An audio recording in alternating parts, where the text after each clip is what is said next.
The Adventures of Tom Sawyer by Mark Twain, Chapter 5. The Pinch-Bug and His Prey.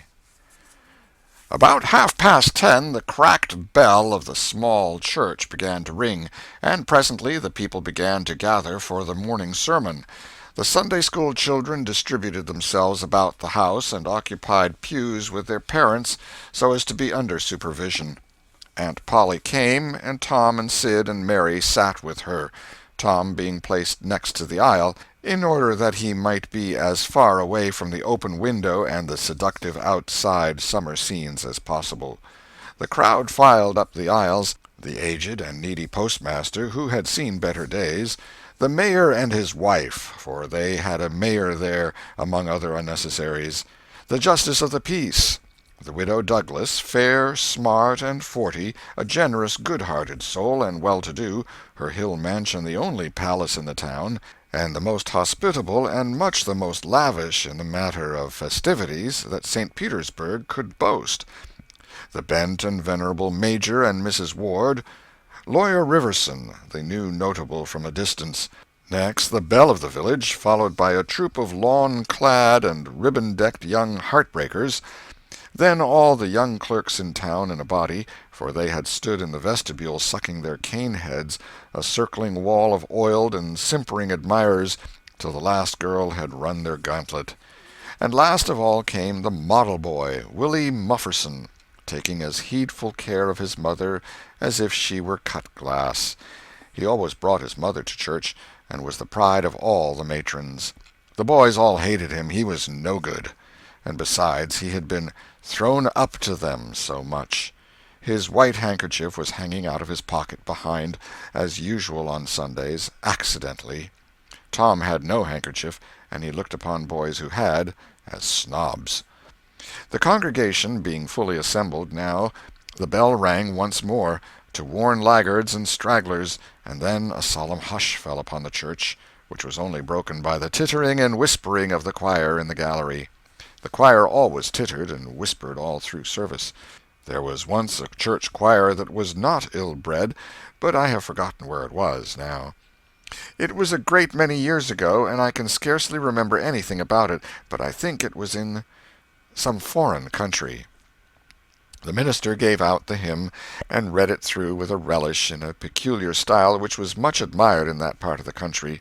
His voice began on a medium key, and climbed steadily up till it reached a certain point, where it bore with strong emphasis upon the topmost word, and then plunged down as if from a springboard. Shall I be carried to the skies on flowery beds of ease, whilst others fight to win the prize and sail through bloody seas? He was regarded as a wonderful reader. At church sociables he was always called upon to read poetry, and when he was through, the ladies would lift up their hands and let them fall helplessly in their laps, and wall their eyes and shake their heads, as much as to say, "Words cannot express it. It is too beautiful for this mortal earth." After the hymn had been sung, the Reverend Mr. Sprague turned himself into a bulletin board, and read off notices of meetings and societies and things, till it seemed that the list would stretch out to the crack of doom, a queer custom which is still kept up in America, even in cities away here in this age of abundant newspapers. Often the less there is to justify a traditional custom, the harder it is to get rid of it. And now the minister prayed. A good, generous prayer it was, and went into details. It pleaded for the church, and the little children of the church, for the other churches of the village itself, for the county, for the state officers, for the United States, for the churches of the United States, for Congress, for the President, for the officers of the government, for poor sailors tossed by stormy seas, for the oppressed millions groaning under the heel of European monarchies and Oriental despotisms, for such as have the light and the good tidings, and yet have not eyes to see nor ears to hear withal, for the heathen in the far islands of the sea, and closed with a supplication that the words he was about to speak might find grace and favor, and be as seed sown in fertile ground, yielding in time a grateful harvest of good. Amen. There was a rustling of dresses, and the standing congregation sat down.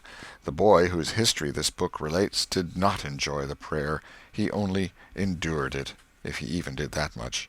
He was restive all through it.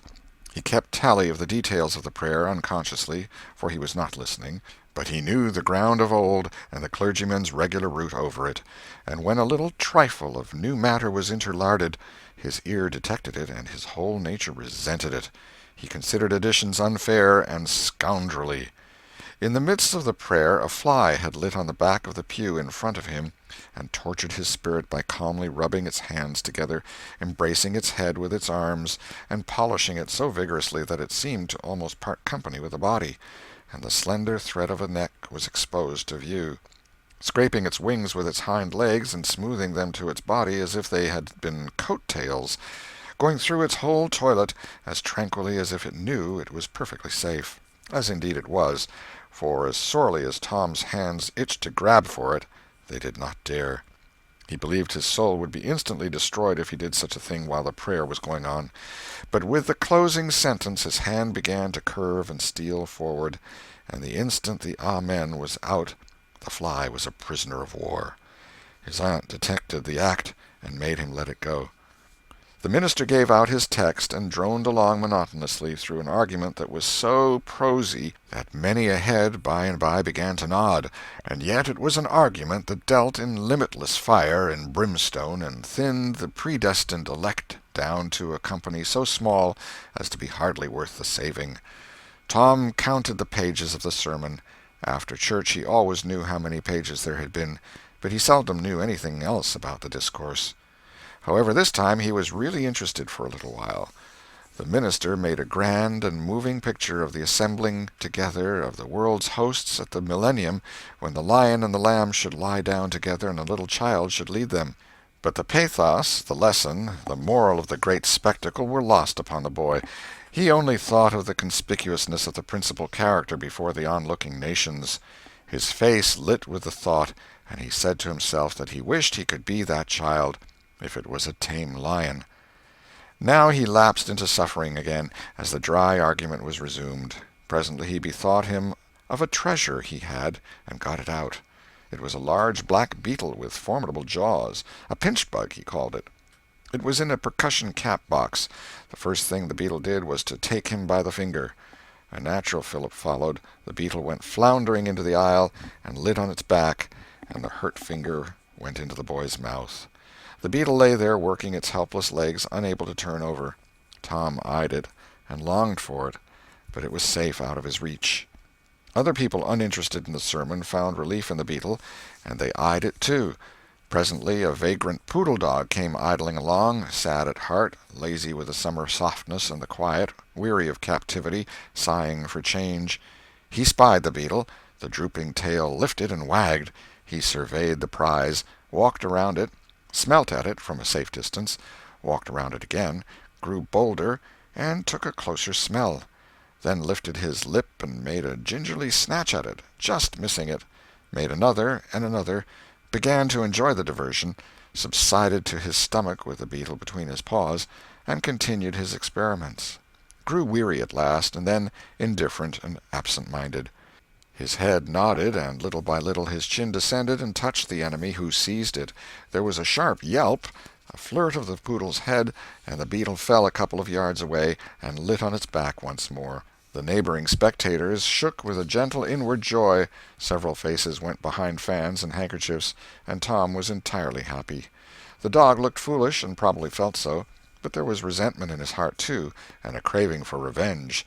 So he went to the beetle and began a wary attack on it again, jumping at it from every point of a circle, lighting with his forepaws within an inch of the creature, making even closer snatches at it with his teeth, and jerking his head till his ears flapped again. But he grew tired once more after a while, tried to amuse himself with a fly, but found no relief, followed an ant around with his nose close to the floor, and quickly wearied of that, yawned, sighed, forgot the beetle entirely, and sat down on it. Then there was a wild yelp of agony, and the poodle went sailing up the aisle. The yelps continued, and so did the dog. He crossed the house in front of the altar. He flew down the other aisle. He crossed before the doors. He clambered up the home stretch. His anguish grew with his progress, till presently he was but a woolly comet moving in its orbit with the gleam and the speed of light. At last the frantic sufferer sheered from its course and sprang into its master's lap. He flung it out of the window, and the voice of distress quickly thinned away and died in the distance. By this time the whole church was red-faced and suffocating with suppressed laughter, and the sermon had come to a dead standstill. The discourse was resumed presently, but it went lame and halting, all possibility of impressiveness being at an end, for even the gravest sentiments were constantly being received with a smothered burst of unholy mirth, under cover of some remote pew-back, as if the poor parson had said a rarely facetious thing. It was a genuine relief to the whole congregation when the ordeal was over and the benediction pronounced. Tom Sawyer went home quite cheerful, thinking to himself that there was some satisfaction about divine service when there was a bit of variety in it. He had but one marring thought. He was willing that the dog should play with his pinch-bug, but he did not think it was upright in him to carry it off. Chapter 6. Tom Meets Becky. Monday morning found Tom Sawyer miserable. Monday morning always found him so, because it began another week's slow suffering in school. He generally began that day with wishing he had had no intervening holiday. It made the going into captivity in fetters again so much more odious. Tom lay thinking. Presently it occurred to him that he wished he was sick. Then he could stay home from school. Here was a vague possibility. He canvassed his system. No ailment was found, and he investigated again. This time he thought he could detect colicky symptoms, and he began to encourage them with considerable hope. But they soon grew feeble and presently died wholly away. He reflected further. Suddenly he discovered something. One of his upper front teeth was loose. This was lucky. He was about to begin to groan as a starter, as he called it, when it occurred to him that if he came into court with that argument, his aunt would pull it out, and that would hurt. So he thought he would hold the tooth in reserve for the present and seek further.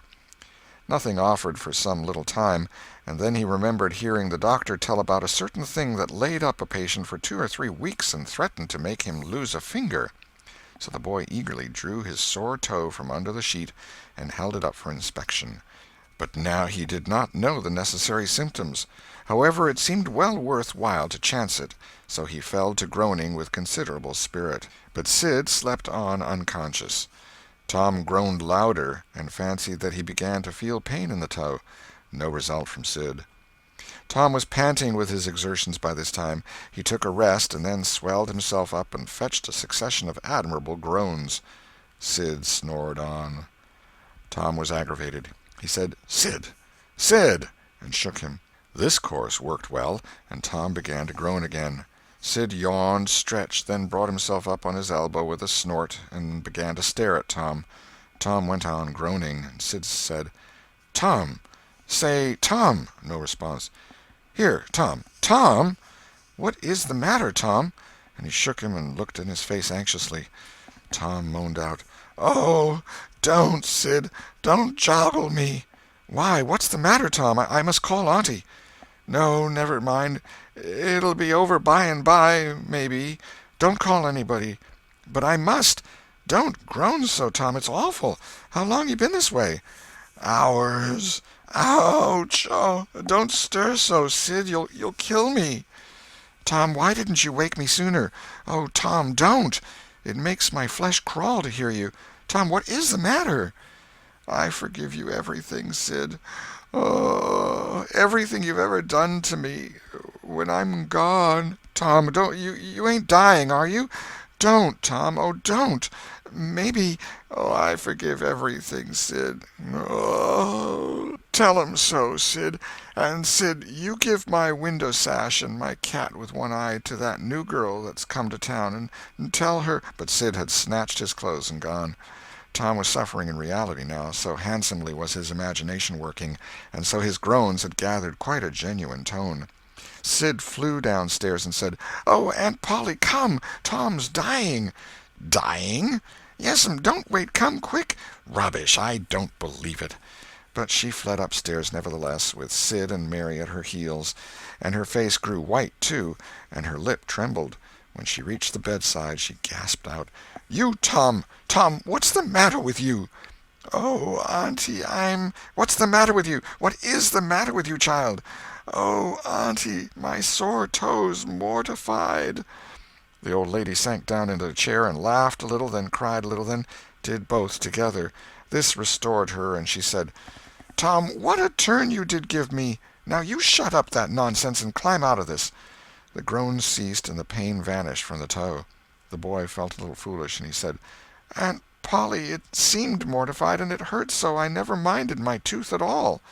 "Your tooth, indeed! What's the matter with your tooth?" "One of them's loose, and it aches perfectly awful." "There, there, now, don't begin that groaning again. Open your mouth. Well, your tooth is loose, but you're not going to die about that. Mary, get me a silk thread and a chunk of fire out of the kitchen." Tom said, "Oh, please, auntie, don't pull it out. It don't hurt any more. I wish I may never stir if it does. Please don't, auntie. I don't want to stay home from school." "Oh, you don't you? So all this row was because you thought you'd get to stay home from school and go a-fishing. Tom, Tom, I love you so, and you seem to try every way you can to break my old heart with your outrageousness." By this time the dental instruments were ready. The old lady made one end of the silk thread fast to Tom's tooth with a loop and tied the other to the bedpost. Then she seized the chunk of fire and suddenly thrust it almost into the boy's face. The tooth hung dangling by the bedpost now. But all trials bring their compensations. As Tom wended to school after breakfast, he was the envy of every boy he met because the gap in his upper row of teeth enabled him to expectorate in a new and admirable way. He gathered quite a following of lads interested in the exhibition, and one that had cut his finger and had been a center of fascination and homage up to this time, now found himself suddenly without an adherent, and shorn of his glory. His heart was heavy, and he said with a disdain which he did not feel that it wasn't anything to spit like Tom Sawyer, but another boy said, "Sour grapes," and he wandered away a dismantled hero. Shortly Tom came upon the juvenile pariah of the village, Huckleberry Finn, son of the town drunkard. Huckleberry was cordially hated and dreaded by all the mothers of the town, because he was idle and lawless and vulgar and bad, and because all their children admired him so, and delighted in his forbidden society, and wished they dared to be like him. Tom was like the rest of the respectable boys in that he envied Huckleberry his gaudy, outcast condition, and was under strict orders not to play with him. So he played with him every time he got a chance. Huckleberry was always dressed in the cast-off clothes of full-grown men, and they were in perennial bloom and fluttering with rags. His hat was a vast ruin with a wide crescent lopped out of its brim. His coat, when he wore one, hung nearly to his heels, and had the rearward buttons far down the back, but one suspender supported his trousers. The seat of the trousers bagged low and contained nothing. The fringed legs dragged in the dirt when not rolled up. Huckleberry came and went at his own free will. He slept on doorsteps in fine weather and in empty hogsheads in wet. He did not have to go to school or to church, or call any being master, or obey anybody. He could go fishing or swimming when and where he chose, and stay as long as it suited him. Nobody forbade him to fight. He could sit up as late as he pleased. He was always the first boy that went barefoot in the spring, and the last to resume leather in the fall. He never had to wash, nor put on clean clothes. He could swear wonderfully. In a word, everything that goes to make life precious, that boy had. So thought every harassed, hampered, respectable boy in St. Petersburg. Tom hailed the romantic outcast. "Hello, Huckleberry." "Hello yourself, and see how you like it." "What's that you got?" "Dead cat." "Let me see him, Huck. My, he's pretty stiff. Where'd you get him?" "Bought him off'n a boy." "What'd you give?" "I give a blue ticket and a bladder that I got at the slaughterhouse." "Where'd you get the blue ticket?" "Bought it off'n Ben Rogers 2 weeks ago for a hoopstick." "Say, what is dead cats good for, Huck?" "Good for? Cure warts with." "No, is that so? I know something that's better." "I bet you don't. What is it?" "Why, spunk water." "Spunk water? I wouldn't give a dern for spunk water." "You wouldn't you? Did you ever try it?" "No, I hain't. But Bob Tanner did." "Who told you so?" "Why, he told Jeff Thatcher, and Jeff told Johnny Baker, and Johnny told Jim Hollis, and Jim told Ben Rogers, and Ben told a nigger, and the nigger told me. There now." "Well, what of it? They'll all lie. Leastwise, all but the nigger. I don't know him. But I never see a nigger that wouldn't lie." "Shucks! Now you tell me how Bob Tanner done it, Huck."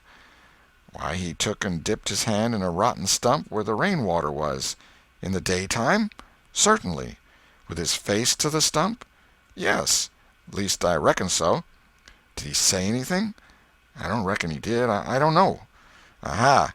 Talk about trying to cure warts with spunk water such a blame fool way as that. Why, that ain't a-going to do any good.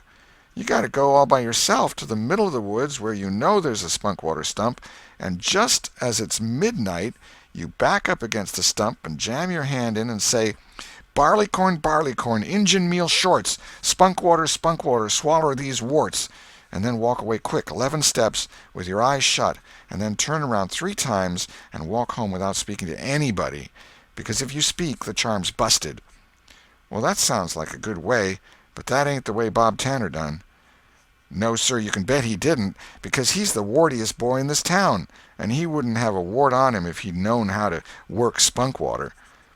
I've took thousands of warts off my hands that way, Huck.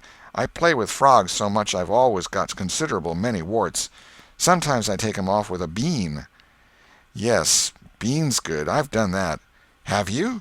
What's your way?" "You take and split the bean and cut the wart so as to get some blood, and then you put the blood on one piece of the bean and take and dig a hole and bury it about midnight at the crossroads in the dark of the moon, and then you burn up the rest of the bean. You see, that piece that's got the blood on it will keep drawing and drawing, trying to fetch the other piece to it, and so that helps the blood to draw the wart, and pretty soon off she comes." "Yes, that's it, Huck, that's it. Though when you're burying it, if you say, 'Down bean, off wart, come no more to bother me,' it's better. That's the way Joe Harper does, and he's been nearly to Coonville and most everywheres. But say, how do you cure 'em with dead cats?" "Why, you take your cat and go and get in the graveyard long about midnight when somebody that was wicked has been buried, and when it's midnight a devil will come, or maybe 2 or 3, but you can't see 'em. You can only hear something like the wind, or maybe hear 'em talk. And when they're taking that feller away, you heave your cat after 'em and say, 'Devil follow corpse, cat follow devil, warts follow cat, I'm done with you.' And that'll fetch any wart." "Sounds right. Do you ever try it, Huck?" "No, but old Mother Hopkins told me." "Well, I reckon it's so, then, because they say she's a witch." "Say! Why, Tom, I know she is. She witched Pap. Pap says so his own self. He come along one day and he see she was a-witching him, so he took up a rock, and if she hadn't dodged he'd a got her. Well, that very night he rolled off in the shed where he was a-layin' drunk and broke his arm." "Why, that's awful. How did he know she was a-witching him?" "Lord, Pap can tell easy. Pap says when they keep looking at you right stiddy they're witching you, especially if they mumble. 'Cause when they mumble they're saying the Lord's Prayer backwards. Say, Hucky, when you going to try the cat?" "Tonight. I reckon they'll come after old Hoss Williams tonight." "But they buried him Saturday. Didn't they get him Saturday night?" "Why, how you talk. How could their charms work till midnight, and then it's Sunday? Devils don't slosh around much of a Sunday, I don't reckon." "I never thought of that. That's so. Let me go with you." "Of course, if you ain't afeard." "Afeard? 'Tain't likely. Will you meow?" "Yes, and you meow back, if you get a chance. Last time you kept me a-meowing around till old Hayes went to throwing rocks at me and says, 'Darn that cat,' and so I hove a brick through his window. But don't you tell." "I won't. I couldn't meow that night because Auntie was watching me, but I'll meow this time. Say, what's that?" "Nothing but a tick." "Where'd you get him?" "Out in the woods." "What'll you take for him?" "I don't know. I don't want to sell him." "All right. It's a mighty small tick, anyway." "Oh, anybody can run a tick down that don't belong to them. I'm satisfied with it. It's a good enough tick for me." "Sho, there's ticks a-plenty. I could have 1,000 of 'em if I wanted to." "Well, why don't you?" "Because you know mighty well you can't. This is a pretty early tick, I reckon. It's the first one I've seen this year. Say, Huck, I'll give you my tooth for him." "Let's see it." Tom got out a bit of paper and carefully unrolled it. Huckleberry viewed it wistfully. The temptation was very strong.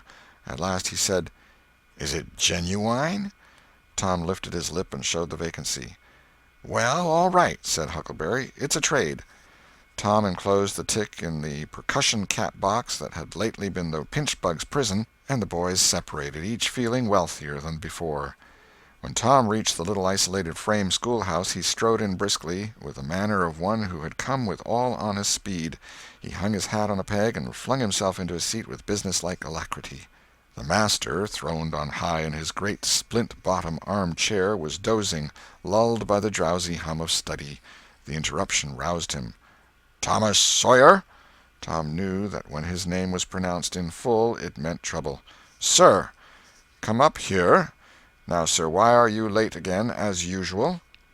Tom was about to take refuge in a lie when he saw 2 long tails of yellow hair hanging down a back that he recognized by the electric sympathy of love. And by that form was the only vacant place on the girl's side of the schoolhouse. He instantly said, "I stopped to talk with Huckleberry Finn." The master's pulse stood still, and he stared helplessly. The buzz of study ceased. The pupils wondered if this foolhardy boy had lost his mind. The master said, You did what?" "Stopped to talk with Huckleberry Finn." There was no mistaking the words. "Thomas Sawyer, this is the most astounding confession I have ever listened to. No mere ferule will answer for this offense. Take off your jacket." The master's arm performed until it was tired and the stock of switches notably diminished. Then the order followed. "Now, sir, go and sit with the girls, and let this be a warning to you." The titter that rippled around the room appeared to abash the boy, but in reality that result was caused rather more by his worshipful awe of his unknown idol, and a dread pleasure that lay in his high good fortune. He sat down upon the end of the pine bench, and the girl hitched herself away from him with a toss of her head. Nudges and winks and whispers traversed the room, but Tom sat still with his arms upon the long, low desk before him, and seemed to study his book. By and by attention ceased from him, and the accustomed school murmur rose upon the dull air once more. Presently the boy began to steal furtive glances at the girl. She observed it, made a mouth at him, and gave him the back of her head for the space of a minute. When she cautiously faced around again, a peach lay before her. She thrust it away. Tom gently put it back. She thrust it away again, but with less animosity. Tom patiently returned it to its place. Then she let it remain. Tom scrawled on his slate, "Please take it. I got more." The girl glanced at the words, but made no sign. Now the boy began to draw something on the slate, hiding his work with his left hand. For a time the girl refused to notice, but her human curiosity presently began to manifest itself by hardly perceptible signs. The boy worked on, apparently unconscious. The girl made a sort of non-committal attempt to see it, but the boy did not betray that he was aware of it. At last she gave in, and hesitatingly whispered, "Let me see it." Tom uncovered a dismal caricature of a house with 2 gable ends to it, and a corkscrew of smoke issuing from the chimney. Then the girl's interest began to fasten itself upon the work as she forgot everything else. When it was finished she gazed a moment, then whispered, "It's nice. Make a man." The artist erected a man in the front yard that resembled a derrick. He could have stepped over the house, but the girl was not hypercritical. She was satisfied with the monster, and whispered, "It's a beautiful man. Now make me coming along." Tom drew an hourglass with a full moon and straw limbs to it, and armed the spreading fingers with a portentous fan. The girl said, "It's ever so nice. I wish I could draw." "It's easy," whispered Tom. "I'll learn you." "Oh, will you? When?" "At noon. Do you go home to dinner?" "I'll stay if you will." "Good. That's a whack. What's your name?" "Becky Thatcher." "What's yours?" "Oh, I know. It's Thomas Sawyer." "That's the name they lick me by. I'm Tom when I'm good. You can call me Tom. Will you?" "Yes." Now Tom began to scrawl something on the slate, hiding the words from the girl, but she was not backward this time. She begged to see. Tom said, "Oh, it ain't anything." "Yes, it is." "No, it ain't. You don't want to see it." "Yes, I do. Indeed, I do. Please let me." "You'll tell." "No, I won't. Deed and double deed I won't." "You won't tell anybody at all? Ever as long as you live?" "No, I won't ever tell anybody. Now let me." "Oh, you don't want to see." "Now that you treat me so, I will see." And she put her small hand upon his, and a little scuffle ensued, Tom pretending to resist in earnest, but letting his hand slip by degrees till these words were revealed: "I love you." "Oh, you bad thing!" And she hit his hand a smart rap, but reddened and looked pleased nevertheless. Just at this juncture the boy felt a slow, fateful grip closing on his ear, and a steady lifting impulse. In that vice he was borne across the house and deposited in his own seat, under a peppering fire of giggles from the whole school. Then the master stood over him during a few awful moments, and finally moved away to his throne without saying a word. But although Tom's ear tingled, his heart was jubilant. As the school quieted down, Tom made an honest effort to study, but the turmoil within him was too great. In turn he took his place in the reading class and made a botch of it, then in the geography class, and turned lakes into mountains, mountains into rivers, and rivers into continents, till chaos was come again. Then in the spelling class, and got turned down by a succession of mere baby words, till he brought up at the foot and yielded up the pewter medal which he had worn with ostentation for months. Chapter 7. Tick-running and a Heartbreak. The harder Tom tried to fasten his mind on his book, the more his ideas wandered. So at last, with a sigh and a yawn, he gave it up. It seemed to him that the noon recess would never come. The air was utterly dead. There was not a breath stirring. It was the sleepiest of sleepy days. The drowsing murmur of the 25 studying scholars soothed the soul like the spell that is in the murmur of bees. Away off in the flaming sunshine, Cardiff Hill lifted its soft green sides through a shimmering veil of heat, tinted with the purple of distance. A few birds floated on lazy wing high in the air. No other living thing was visible but some cows, and they were asleep. Tom's heart ached to be free, or else to have something of interest to do to pass the dreary time. His hand wandered into his pocket, and his face lit up with a glow of gratitude that was prayer, though he did not know it. Then furtively the percussion cap box came out. He released the tick and put him on the long flat desk.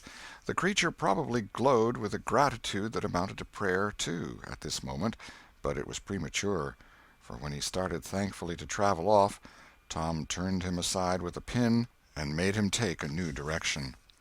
Tom's bosom friend sat next him, suffering just as Tom had been, and now he was deeply and gratefully interested in this entertainment in an instant. This bosom friend was Joe Harper. The two boys were sworn friends all the week, and embattled enemies on Saturdays. Joe took a pin out of his lapel and began to assist in exercising the prisoner. The sport grew in interest momently. Soon Tom said that they were interfering with each other, and neither getting the fullest benefit of the tick. So he put Joe's slate on the desk and drew a line down the middle of it from top to bottom. "Now," said he, "as long as he is on your side, you can stir him up, and I'll let him alone. But if you let him get away and get on my side, you're to leave him alone as long as I can keep him from crossing over." "All right, go ahead. Start him up." The tick escaped from Tom presently and crossed the equator. Joe harassed him a while, and then he got away and crossed back again. This change of base occurred often. While one boy was worrying the tick with absorbing interest, the other would look on with interest as strong. The two heads bowed together over the slate, and the two souls dead to all things else. At last luck seemed to settle and abide with Joe. The tick tried this, that, and the other course, and got as excited and as anxious as the boys themselves, but time and again, just as he would have victory in his very grasp, so to speak, and Tom's fingers would be twitching to begin, Joe's pin would deftly head him off and keep possession. At last Tom could stand it no longer. The temptation was too strong, so he reached out and lent a hand with his pin. Joe was angry in a moment. Said he, Tom, you let him alone." "I only just want to stir him up a little, Joe." "No, sir, it ain't fair. You just let him alone." "Blame it, I ain't going to stir him much." "Let him alone, I tell you." "Well, I won't."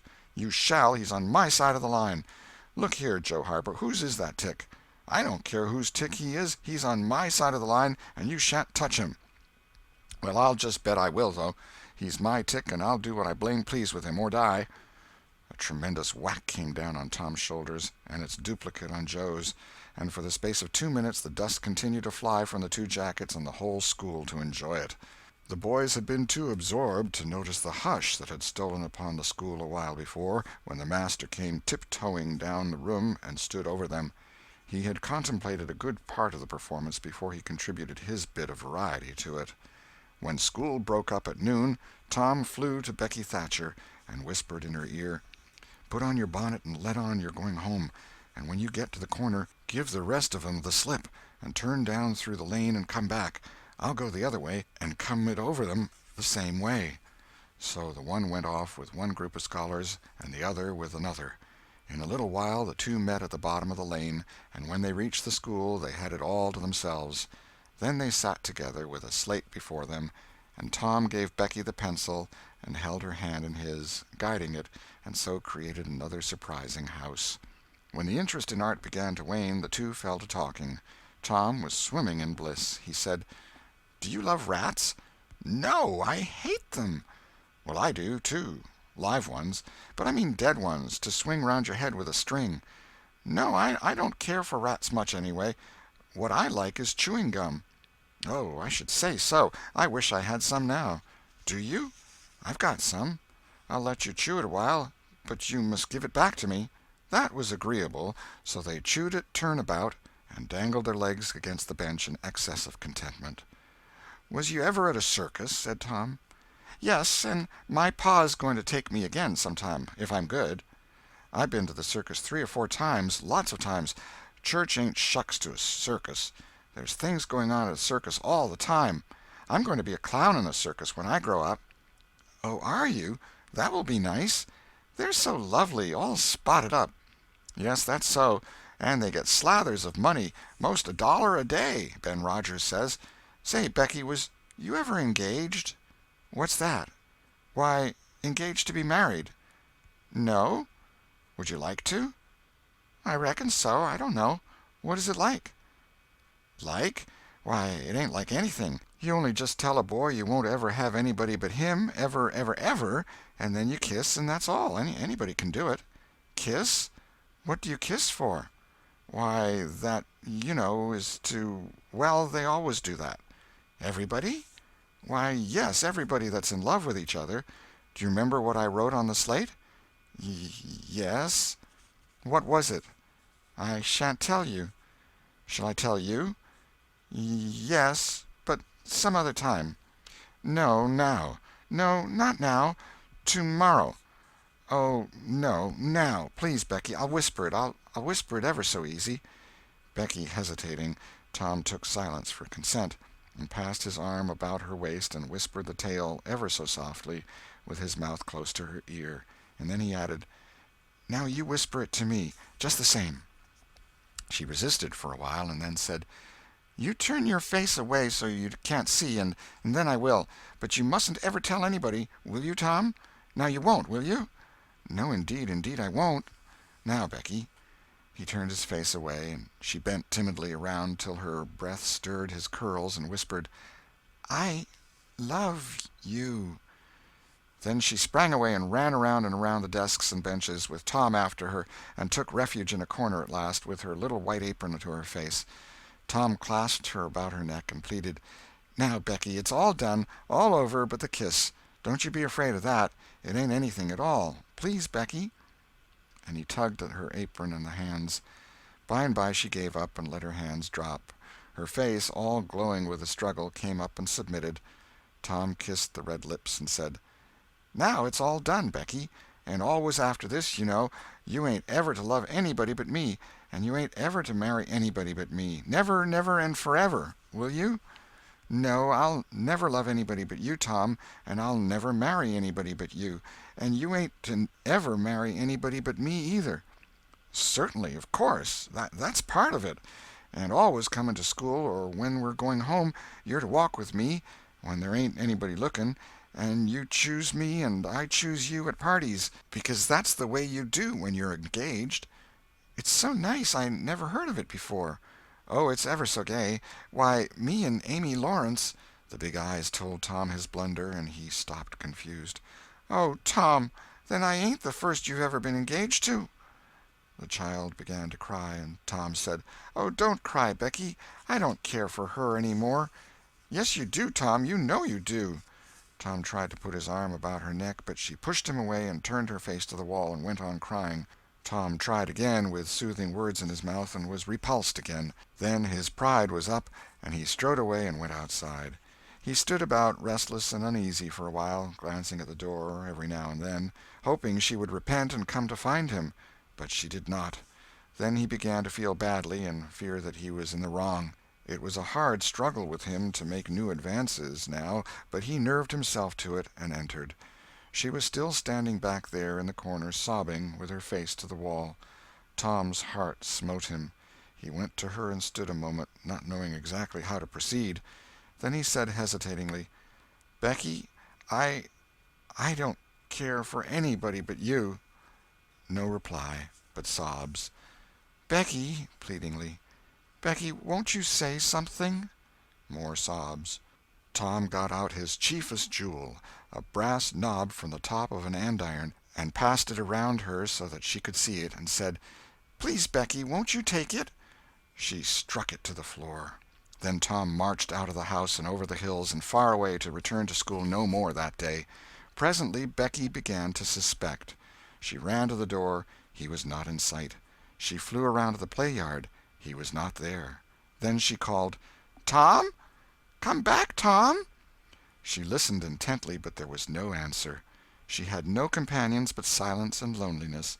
So she sat down to cry again and upbraid herself, and by this time the scholars began to gather again, and she had to hide her griefs and still her broken heart and take up the cross of a long, dreary, aching afternoon, with none among the strangers about her to exchange sorrows with.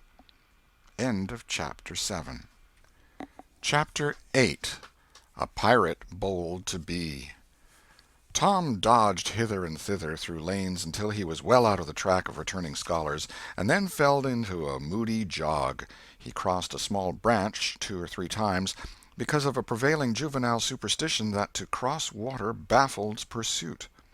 Half an hour later he was disappearing behind the Douglas mansion on the summit of Cardiff Hill, and the schoolhouse was hardly distinguishable away off in the valley behind him.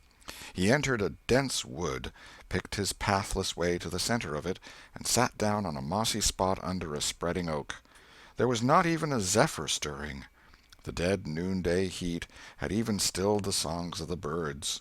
Nature lay in a trance that was broken by no sound but the occasional far-off hammering of a woodpecker, and this seemed to render the pervading silence and sense of loneliness the more profound. The boy's soul was steeped in melancholy. His feelings were in happy accord with his surroundings. He sat long with his elbows on his knees and his chin in his hands, meditating. It seemed to him that life was but a trouble at best, and he more than half envied Jimmy Hodges, so lately released.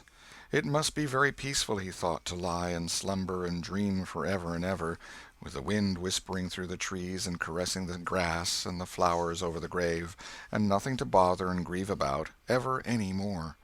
If he only had a clean Sunday-school record, he could be willing to go, and be done with it all. Now, as to this girl, what had he done? Nothing. He had meant the best in the world, and been treated like a dog, like a very dog. She would be sorry some day, maybe when it was too late. Ah, if he could only die temporarily. But the elastic heart of youth cannot be compressed into one constrained shape long at any time. Tom presently began to drift insensibly back into the concerns of this life again. What if he turned his back now, and disappeared mysteriously? What if he went away, ever so far away, into unknown countries beyond the seas, and never came back any more? How would she feel then? The idea of being a clown recurred to him now, only to fill him with disgust. for frivolity and jokes and spotted tights were an offense when they intruded themselves upon a spirit that was exalted into the vague, august realm of the romantic. No, he would be a soldier, and return after long years all war-worn and illustrious. No, better still, he would join the Indians, and hunt buffaloes and go on the warpath in the mountain ranges and the trackless great plains of the far west, and away in the future come back a great chief, bristling with feathers, hideous with paint, and prance into Sunday school some drowsy summer morning, with a blood-curdling war-whoop, and sear the eyeballs of all his companions with unappeasable envy. But no, there was something gaudier even than this. He would be a pirate. That was it. Now his future lay plain before him, and glowing with unimaginable splendor. How his name would fill the world, and make people shudder! How gloriously he would go plowing the dancing seas in his long, low, black-hulled racer, the Spirit of the Storm, with his grisly flag flying at the fore. And at the zenith of his fame, how he would suddenly appear at the old village and stalk into church, brown and weather-beaten, in his black velvet doublet and trunks, his great jack-boots, his crimson sash, his belt bristling with horse-pistols, his crime-rusted cutlass at his side, his slouch hat with waving plumes, his black flag unfurled, with a skull and crossbones on it, and hear, with swelling ecstasy, the whisperings, "It's Tom Sawyer the pirate, the Black Avenger of the Spanish Main." Yes, it was settled. His career was determined. He would run away from home and enter upon it. He would start the very next morning. Therefore he must now begin to get ready. He would collect his resources together. He went to a rotten log near at hand and began to dig under one end of it with his barlow knife. He soon struck wood that sounded hollow. He put his hand there and uttered this incantation impressively: "What hasn't come here, come. What's here, stay here." Then he scraped away the dirt and exposed a pine shingle. He took it up and disclosed a shapely little treasure-house whose bottom and sides were of shingles. In it lay a marble. Tom's astonishment was boundless. He scratched his head with perplexed air and said, "Well, that beats anything." Then he tossed the marble away pettishly and stood cogitating. The truth was that a superstition of his had failed, here, which he and all his comrades had always looked upon as infallible. If you buried a marble with certain necessary incantations and left it alone a fortnight, and then opened the place with the incantation he had just used, you would find that all the marbles you had ever lost had gathered themselves together there, meantime, no matter how widely they had been separated. But now this thing had actually and unquestionably failed. Tom's whole structure of faith was shaken to its foundations. He had many a time heard of this thing succeeding, but never of its failing before. It did not occur to him that he had tried it several times before, himself, but could never find the hiding-places afterward. He puzzled over the matter some time, and finally decided that some witch had interfered and broken the charm. He thought he would satisfy himself on that point, so he searched around till he found a small sandy spot with a little funnel-shaped depression in it. He laid himself down and put his mouth close to this depression and called, "Doodle-bug, doodle-bug, tell me what I want to know. Doodle-bug, doodle-bug, tell me what I want to know."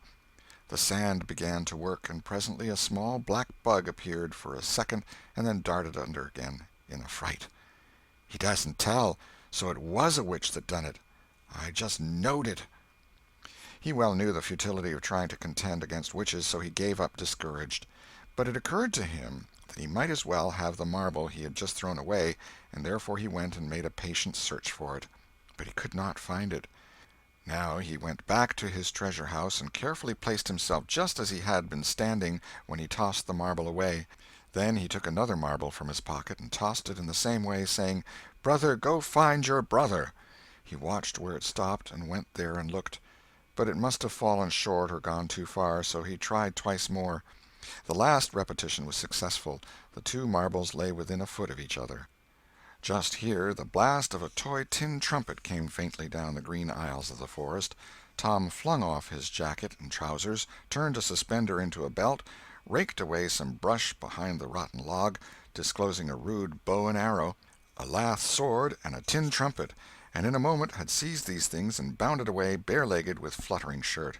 He presently halted under a great elm, blew an answering blast, and then began to tiptoe and look warily out, this way and that. He said cautiously to an imaginary company, "Hold, my merry men, keep hid till I blow." Now appeared Joe Harper, as airily clad and elaborately armed as Tom. Tom called, "Hold! Who comes into Sherwood Forest without my pass?" "Guy of Guisborne wants no man's pass. Who art thou that dares to hold such language?" said Tom, prompting, for they talked by the book from memory. "Who art thou that dares to hold such language?" "I, indeed. I am Robin Hood, as thy caitiff carcass soon shall know." "Then art thou indeed that famous outlaw? Right gladly will I dispute with thee the passes of the merry wood. Have at thee!" They took their lath swords, dumped their other traps on the ground, and struck a fencing attitude, foot to foot, and began a grave, careful combat, two up and two down. Presently Tom said, "Now if you've got the hang, go it lively." So they went it lively, panting and perspiring with the work. By and by Tom shouted, "Fall! Fall! Why don't you fall?" "I shan't." "Why don't you fall yourself? You're getting the worst of it." "Why, that ain't anything. I can't fall. That ain't the way it is in the book. The book says, then with one black-handed stroke he slew poor Guy of Guisborne. You're to turn round and let me hit you on the back." There was no getting around the authorities, so Joe turned, received the whack, and fell. "Now," said Joe, getting up, "you got to let me kill you. That's fair." "Why, I can't do that. It ain't in the book." "Well, it's blamed mean, that's all." "Well, say, Joe, you can be Friar Tuck or Much, the miller's son, and lam me with a quarter-staff. Or I'll be the Sheriff of Nottingham, and you be Robin Hood a little while and kill me." This was satisfactory, and so these adventures were carried out. Then Tom became Robin Hood again, and was allowed by the treacherous nun to bleed his strength away through his neglected wound. And at last Joe, representing a whole tribe of weeping outlaws, dragged him sadly forth, gave his bow into his feeble hands, and Tom said, "Where this arrow falls, there bury poor Robin Hood under the greenwood tree." Then he shot the arrow and fell back and would have died, but he lit on a nettle and sprang up too gaily for a corpse. The boys dressed themselves, hid their accoutrements, and went off grieving that there were no outlaws any more, and wondering what modern civilization could claim to have done to compensate for their loss. They said they would rather be outlaws a year in Sherwood Forest than President of the United States forever. Chapter 9. Tragedy in the Graveyard. At 9:30 that night, Tom and Sid were sent to bed as usual. They said their prayers, and Sid was soon asleep. Tom lay awake and waited in restless impatience. When it seemed to him that it must be nearly daylight, he heard the clock strike 10. This was despair. He would have tossed and fidgeted as his nerves demanded, but he was afraid he might wake Sid, so he lay still and stared up into the dark. Everything was dismally still. By and by, out of the stillness, little, scarcely perceptible noises began to emphasize themselves. The ticking of the clock began to bring itself into notice. Old beams began to crack mysteriously. The stairs creaked faintly. Evidently spirits were abroad. A measured, muffled snore issued from Aunt Polly's chamber. And now the tiresome chirping of a cricket that no human ingenuity could locate began.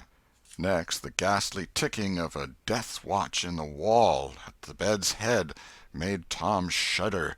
It meant that somebody's days were numbered. Then the howl of a far-off dog rose on the night air and was answered by a fainter howl from a remoter distance. Tom was in an agony. At last he was satisfied that time had ceased and eternity begun. He began to doze in spite of himself. The clock chimed 11, but he did not hear it. And then there came, mingling with his half-formed dreams, a most melancholy caterwauling. The raising of a neighboring window disturbed him. A cry of "Scat, you devil!" and the crash of an empty bottle against the back of his aunt's woodshed brought him wide awake, and a single minute later he was dressed and out of the window and creeping along the roof of the L on all fours. He meowed with caution once or twice as he went, then jumped to the roof of the woodshed, and thence to the ground. Huckleberry Finn was there, with his dead cat. The boys moved off and disappeared in the gloom. At the end of half an hour they were wading through the tall grass of the graveyard. It was a graveyard of the old-fashioned Western kind. It was on a hill, about a mile and a half from the village. It had a crazy board fence around it, which leaned inward in places, and outward the rest of the time, but stood upright nowhere. Grass and weeds grew rank over the whole cemetery. All the old graves were sunken in. There was not a tombstone on the place. Round-topped, worm-eaten boards staggered over the graves, leaning for support, and finding none. "Sacred to the memory of so-and-so" had been painted on them once, but it could no longer have been read on the most of them now, even if there had been light. A faint wind moaned through the trees, and Tom feared it might be the spirits of the dead complaining of being disturbed. The boys talked little, and only under their breath, for the time and the place and the pervading solemnity and silence oppressed their spirits. They found the sharp new heap they were seeking, and ensconced themselves within the protection of 3 great elms that grew in a bunch within a few feet of the grave. Then they waited in silence for what seemed a long time. The hooting of a distant owl was all the sound that troubled the dead stillness. Tom's reflections grew oppressive. He must force some talk, so he said in a whisper, "Hucky, do you believe the dead people like it for us to be here?" Huckleberry whispered, "I wisht I knowed. It's awful solemn like, ain't it?" "I bet it is." There was a considerable pause while the boys canvassed this matter inwardly. Then Tom whispered, "Say, Hucky, do you reckon Hoss Williams hears us talking?" "Oh, of course he does. Least his spirit does." Tom, after a pause, "I wish I'd said Mr. Williams, but I never meant any harm. Everybody called him Hoss." "Well, a body can't be too particular how they talk about these here dead people, Tom." This was a damper, and conversation died again. Presently Tom seized his comrade's arm and said, "Shh!" "What is it, Tom?" And the two clung together with beating hearts. "Shh! There 'tis again. Didn't you hear it?" "There! Now you hear it." "Lord, Tom, they're coming. They're coming, sure. What'll we do?" "I don't know. Think they'll see us?"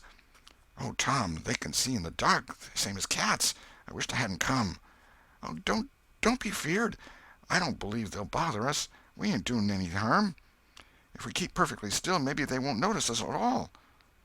"I'll try to, Tom, but Lord, I'm all a shiver. Listen."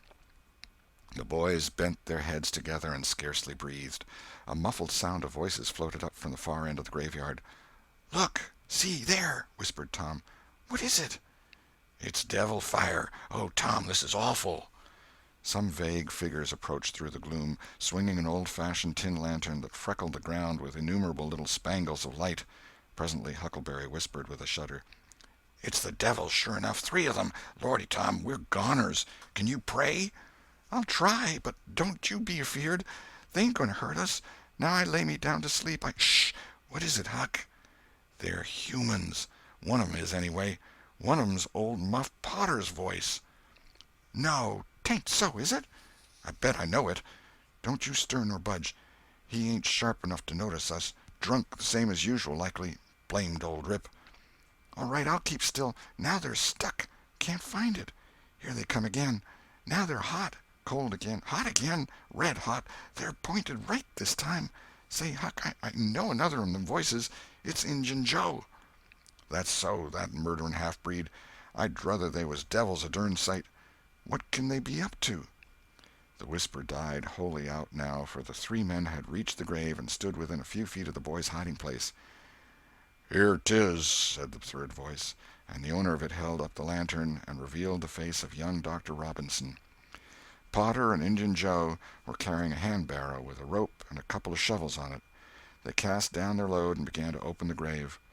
The doctor put the lantern at the head of the grave and came and sat with his back against one of the elm trees. He was so close the boys could have touched him. "Hurry, men," he said in a low voice. "The moon might come out at any moment." They growled a response and went on digging.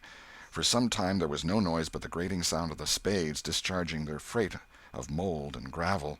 It was very monotonous. Finally a spade struck upon the coffin with a dull woody accent, and within another minute or two the men had hoisted it out of the ground. They pried off the lid with their shovels, got out the body, and dumped it rudely on the ground. The moon drifted from behind the clouds and exposed the pallid face. The barrow was got ready and the corpse placed on it, covered with a blanket, and bound to its place with a rope. Potter took out a large spring knife and cut off the dangling end of the rope, and then said, "Now the cussed thing's ready, Sawbones, and you'll just out with another 5, or here she stays." "That's the talk," said Injun Joe. "Look here, what does this mean?" said the doctor. "You required your pay in advance, and I've paid you." "Yes, and you've done more than that," said Injun Joe, approaching the doctor, who was now standing. "5 years ago you drove me away from your father's kitchen one night when I come to ask for something to eat, and you said I warn't there for any good, and when I swore I'd get even with you if it took 100 years, your father had me jailed for a vagrant. Did you think I'd forget? The Injun blood ain't in me for nothing, and now I've got you, and you got to settle, you know." He was threatening the doctor, with his fist in his face by this time. The doctor struck out suddenly and stretched the ruffian on the ground. Potter dropped his knife and exclaimed, "Here, now, don't you hit my pard!" And the next moment he was grappled with the doctor, and the two were struggling with might and main, trampling the grass and tearing the ground with their heels. Injun Joe sprang to his feet, his eyes flaming with passion, snatched up Potter's knife, and went creeping, cat-like and snooping, round and round about the combatants, seeking an opportunity. All at once the doctor flung himself free, seized the heavy headboard of William's grave, and felled Potter to the earth with it, and in the same instant the half-breed saw his chance and drove the knife to the hilt in the young man's breast. He reeled and fell partly upon Potter, flooding him with his blood, and in the same moment the clouds blotted out the dreadful spectacle, and the two frightened boys went speeding away in the dark. Presently, when the moon emerged again, Injun Joe was standing over the two forms, contemplating them. The doctor murmured inarticulately, gave a long gasp or two, and was still. The half-breed muttered, "That score is settled, damn you." Then he robbed the body, after which he put the fatal knife in Potter's open right hand and sat down on the dismantled coffin. 3, 4, 5 minutes passed, and then Potter began to stir and moan. His hand closed upon the knife. He raised it, glanced at it, and let it fall with a shudder. Then he sat up, pushing the body from him, and gazed at it, and then around him confusedly. His eyes met Joe's. "Lord, how is this, Joe?" he said. "It's a dirty business," said Joe, without moving. "What did you do it for?" I never done it." "Look here, that kind of talk won't wash." Potter trembled and grew white. "I thought I'd got sober. I'd no business to drink tonight, but it's in my head yet, worse'n when we started here. I'm all in a muddle, can't recollect anything of it hardly. Tell me, Joe, honest now, old feller, did I do it? Joe, I never meant to, 'pon my soul and honor, I never meant to, Joe. Tell me how it was, Joe. Oh, it's awful, and him so young and promising." "Why, you two was scuffling, and he fetched you one with the headboard, and you fell flat, and then up you come, all reeling and staggering like, and snatched the knife and jammed it into him, just as he fetched you another awful clip, and here you've laid, as dead as a wedge till now." "Oh, I didn't know what I was doing. I wish I may die this minute if I did. It was all on account of the whiskey, and the excitement, I reckon. I never used a weepon in my life before, Joe. I've fought, but never with weapons. They'll all say that. Joe, don't tell. Say you won't tell, Joe. That's a good feller. I always liked you, Joe, and stood up for you, too. Don't you remember? You won't tell, will you, Joe?" And the poor creature dropped on his knees before the stolid murderer and clasped his appealing hands. "No, you've always been fair and square with me, Muff Potter, and I won't go back on you. There, now, that's as fair as a man can say." "Oh, Joe, you're an angel. I'll bless you for this the longest day I live." And Potter began to cry. "Come, now, that's enough of that. This ain't any time for blubbering. You be off yonder way, and I'll go this. Move now, and don't leave any tracks behind you." Potter started on a trot that quickly increased to a run. The half-breed stood looking after him. He muttered, "If he's as much stunned with the lick and fuddled with the rum as he had the look of being, he won't think of the knife till he's gone so far he'll be afraid to come back after it to such a place by himself, chicken heart." 2 or 3 minutes later, the murdered man, the blanketed corpse, the lidless coffin, and the open grave were under no inspection but the moon's. The stillness was complete again, too. End of Chapter 9. Chapter 10. Dire Prophecy of the Howling Dog. The two boys flew on and on toward the village, speechless with horror. They glanced backwards over their shoulders from time to time, apprehensively, as if they feared they might be followed. Every stump that started up in their path seemed a man and an enemy, and made them catch their breath. And as they sped by some outlying cottages that lay near the village, the barking of the aroused watch-dogs seemed to give wings to their feet. "If we can only get to the old tannery before we break down," whispered Tom in short catches between breaths. "I can't stand it much longer." Huckleberry's hard pantings were his only reply, and the boys fixed their eyes on the goal of their hopes and bent to their work to win it. They gained steadily on it, and at last, breast to breast, they burst through the open door and fell grateful and exhausted in the sheltering shadows beyond. By and by their pulses slowed down, and Tom whispered, "Huckleberry, what do you reckon'll come of this?" "If Dr. Robinson dies, I reckon hanging'll come of it." "Do you, though?" "Why, I know it, Tom." Tom thought a while, then he said, "Who'll tell? We?" "What are you talking about? Suppose something happened and Injun Joe didn't hang. Why, he'd kill us some time or other, just as dead sure as we're laying here." "That's just what I was thinking to myself, Huck." "If anybody tells, let Muff Potter do it, if he's fool enough. He's generally drunk enough." Tom said nothing, went on thinking. Presently he whispered, "Huck, Muff Potter don't know it. How can he tell?" "What's the reason he don't know it?" "Because he just got that whack when Injun Joe done it. Do you reckon he could see anything? Do you reckon he knowed anything?" "By hokey, that's so, Tom."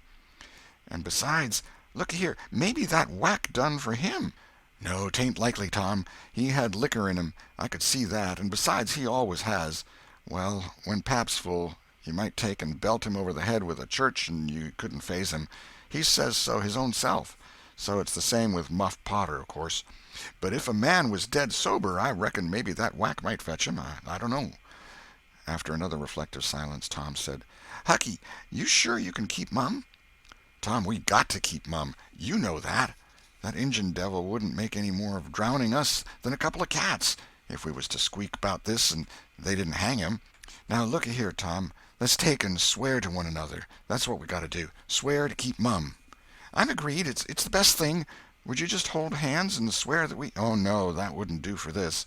That's good enough for little rubbishy common things, especially with gals, 'cause they go back on you anyway, and blab if they get in a huff.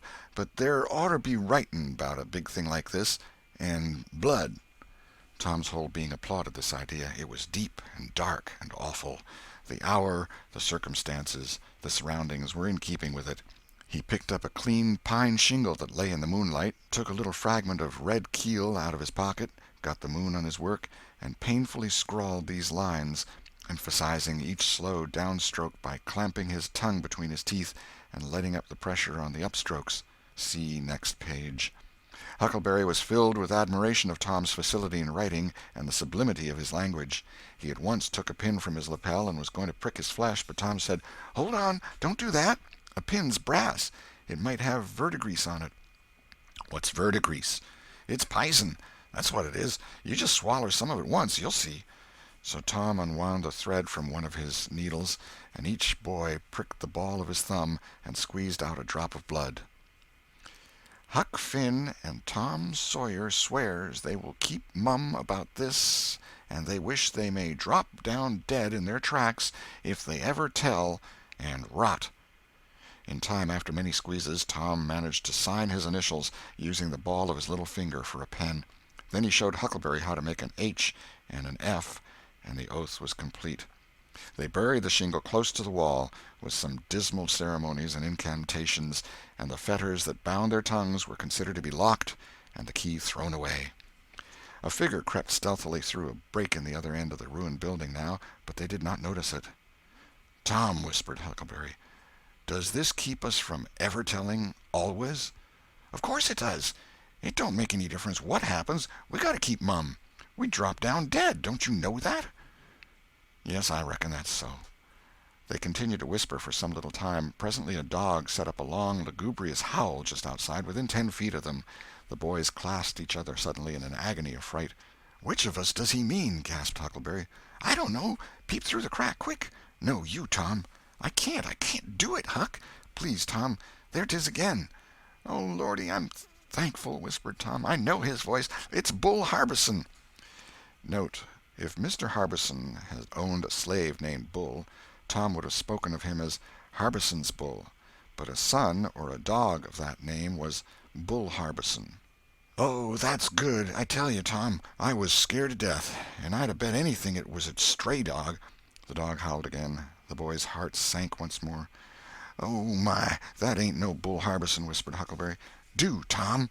Tom, quaking with fear, yielded and put his eye to the crack. His whisper was hardly audible when he said, "Oh, Huck, it's a stray dog." "Quick, Tom, quick. Who does he mean?" "Huck, he must mean us both. We're right together." "Oh, Tom, I reckon we're goners.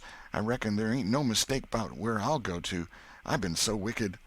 "Dag fetch it, this comes of playing hooky and doing everything a feller's told not to do. I might 'a been good like Sid if I'd 'a tried, but no, I wouldn't, of course.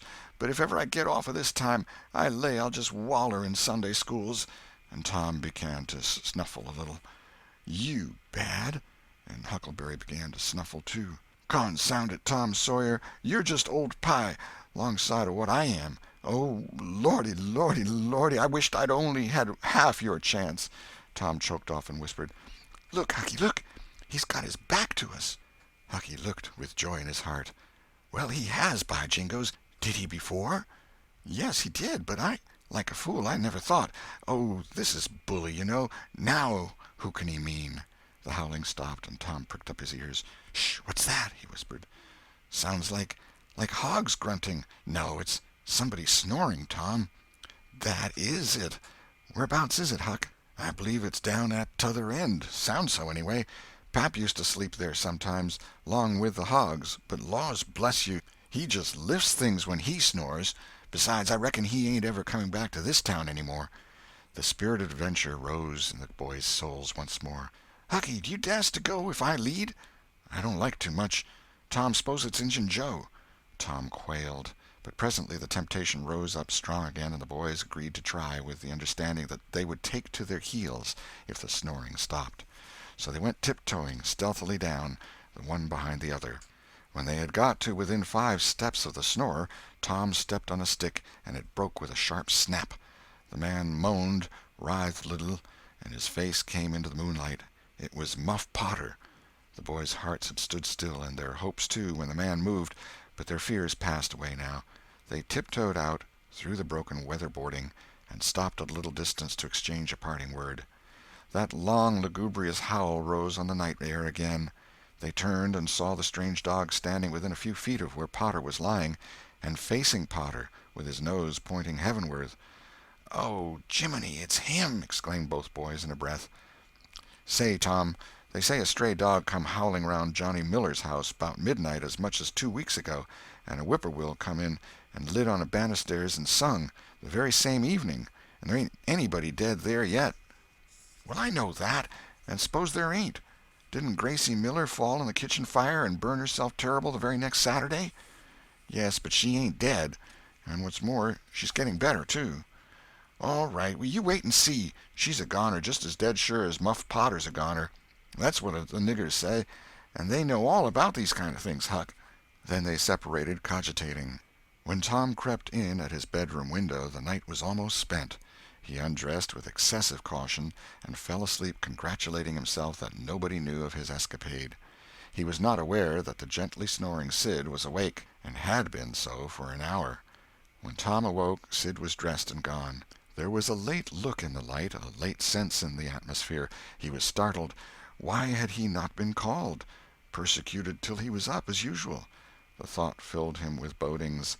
Within 5 minutes he was dressed and downstairs, feeling sore and drowsy. The family were still at table, but they had finished breakfast. There was no voice of rebuke, but there were averted eyes. There was a silence and an air of solemnity that struck a chill to the culprit's heart. He sat down and tried to seem gay, but it was uphill work. It roused no smile, no response, and he lapsed into silence and let his heart sink down to the depths. After breakfast his aunt took him aside, and Tom was almost brightened in the hope that he was going to be flogged, but it was not so. His aunt wept over him and asked him how he could go and break her old heart so. and finally told him to go on and ruin himself and bring her gray hairs with sorrow to the grave, for it was no use for her to try any more. This was worse than 1,000 whippings, and Tom's heart was sorer now than his body. He cried, he pleaded for forgiveness, promised to reform over and over again, and then received his dismissal, feeling that he had won but an imperfect forgiveness and established but a feeble confidence. He left the presence too miserable to even feel revengeful toward Sid, and so the latter's prompt retreat through the back gateway was unnecessary. He moped to school gloomy and sad, and took his flogging, along with Joe Harper, for playing hooky the day before, with the air of one whose heart was busy with heavier woes and wholly dead to trifles. Then he betook himself to his seat, rested his elbows on his desk and his jaws in his hands, and stared at the wall with the stony stare of suffering that has reached the limit and can no further go. His elbow was pressing against some hard substance. After a long time he slowly and sadly changed his position and took up this object with a sigh. It was in a paper. He unrolled it. A long, lingering, colossal sigh followed, and his heart broke. It was his brass andiron knob. This final feather broke the camel's back. End of chapter 10.